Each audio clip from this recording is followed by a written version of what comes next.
ক্ষমতা পাকাপোক্ত করতে আওয়ামী লীগ সরকার দুদককে অকার্যকর ও ব্যর্থ প্রতিষ্ঠানে পরিণত করেছিল বলে অভিযোগ করলেন টিআইবির নির্বাহী পরিচালক ইফতেখারুজ্জামান।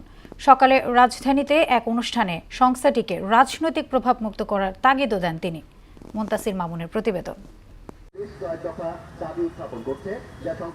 বিশ্ব দুর্নীতি বিরোধী দিবস উপলক্ষে রাজধানীর মানিক মিয়া এভিনিউতে মানববন্ধনের আয়োজন করে দুর্নীতি বিরোধী সংস্থা ট্রান্সপারেন্সি ইন্টারন্যাশনাল বাংলাদেশ টিআইবি। এতে যোগ দেন প্রতিষ্ঠানের নির্বাহী পরিচালক ইফতেখারুজ্জামান। তার মধ্যে আন্তর্জাতিক দুর্নীতি বিরোধী দিবস। তিনি বলেন, বিগত ১৬ বছর দেশে প্রতিটি সেক্টরই দুর্নীতিগ্রস্ত ছিল।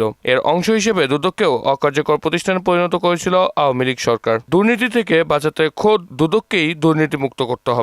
জাতির প্রত্যাশা অনুযায়ী যৌক্তিকভাবে অন্তর্বর্তীকালীন সরকার যে সমস্ত ক্ষেত্র এবং খাতগুলোতে বা প্রতিষ্ঠানগুলোতে সংস্কার কার্যক্রম গ্রহণ করেছে, তার মধ্যে অন্যতম দুর্নীতি বিরোধী যে কার্যক্রম, বিশেষ করে দুর্নীতি দমন কমিশনের সংস্কার। সেবা খাত নজিরবিহীন দুর্নীতিতে নিমজ্জিত ছিল। উল্লেখ করে ইফতেখারুজ্জামান বলেন, সরকারি সেবায় ১৫ বছরে ১.৫ লাখ কোটি টাকা ঘুষ লেনদেনের জেরেই দেশের আর্থিক খাত আজ খাদের কিনারায়।